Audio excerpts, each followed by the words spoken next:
Hi you guys. So in this video I want to talk about my work glasses on. I want to talk about the relation between your idle jet size, your idle mixture screw and your progression holes. And where this comes from, I get a lot of guys that contact me and they say they're adjusting the idling and they've now turned the idle mixture screw in altogether right till the bottom where it seats and the car still smells of a lot of fuel at the exhaust and it's still stuttering and they don't know why. And in this video I'm going to try and explain why that happens. So what it is, basically, if your idle jet is too big and you turn your idle mixture screw in all the way, all that excessive fuel is still going to come through your progression holes. I'm going to show you on a diagram of a carby that I've printed off. So let me try and explain that. So this is specifically on a Nikki carb that I've printed off. So on the Nikki carb, this fuel line, if I can call it that, the fuel port comes directly from the float bowl, and then the jet, that's the idle jet over there. That bit there, that's your idle jet. So it's got a small little port over there, small little hole over there. That jet looks like that, and that little hole is down the bottom there. And it doesn't matter that it's this type of carb, any carb, Weber, anything, it works the same. So on this one, you've got an idle bleed over there that lets in air. So then the fuel there emulsifies. That fuel then goes through the center of the idle jet there, and it goes into this chamber here. So this is a plug. Through that chamber there's another air bleed, so you add a little bit more air to that fuel mixture, and then that fuel mixture runs down into your port that goes into that little chamber there. That's a chamber that nobody thinks about and nobody knows about. And then that fuel ends up in your idle mixture screw over here, and your idle mixture screw needle adjusts and allows for that fuel to spray in there. So obviously that fuel that sprays in there gets mixed with air that comes past here. So in an ideal world, if that butterfly is adjusted at the right angle, you won't have any fuel spilling out of there. So now what guys do is they screw this closed all the way.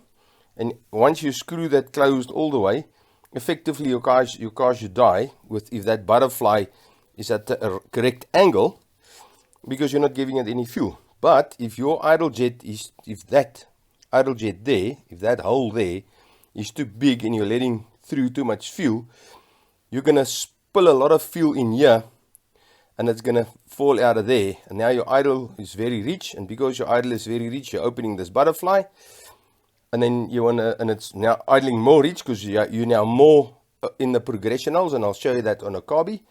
So now you screw this closed, and when you screw this closed, all of this fuel spills out there and you never get to adjust your idling properly.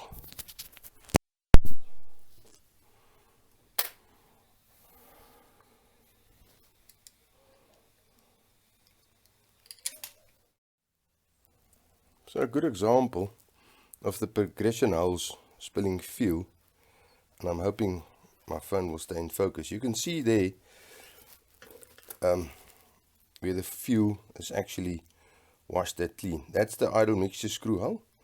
As you can see there, how the fuel has washed that clean, how it spills in there. Now at the moment I've got this butterfly closed completely, so in that position it will never idle, because you're not going to let any air through that's got to mix with your air fuel mixture that's supposed to be coming out of there to let it idle. So remember, you've got to let air through there, and then the air fuel mixture coming out of there, and that'll cause it to idle. So I'm just gonna open that a little bit to show you guys.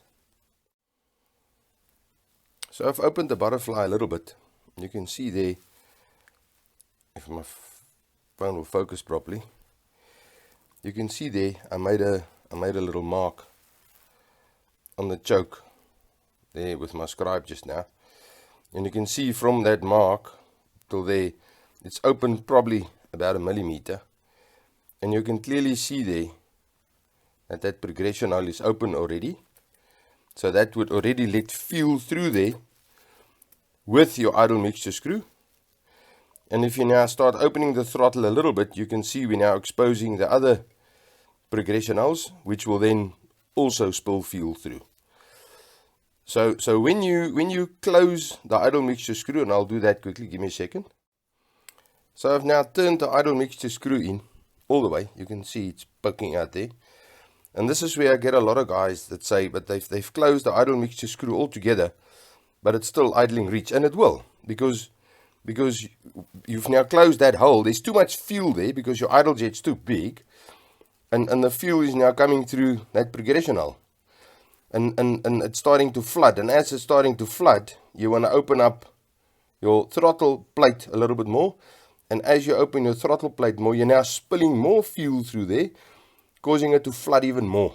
So when you turn your idle mixture screw in altogether and your engine starts flooding, you know straight away your idle jet is too big.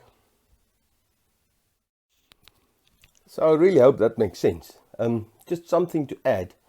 On the side draft Webbers and the Lortos and all of those high performance carbs, IDFs, IDAs, they've got a different number after the model number, like a 40 DCOE 127 or a 151. Those numbers there, that actually relates to the type of carb and the progression hull. So you'll have two of exactly the same DCOE 40 carbs, and you will jet them different, especially on the idling circuit and on the pump circuit, because of the progression hulls.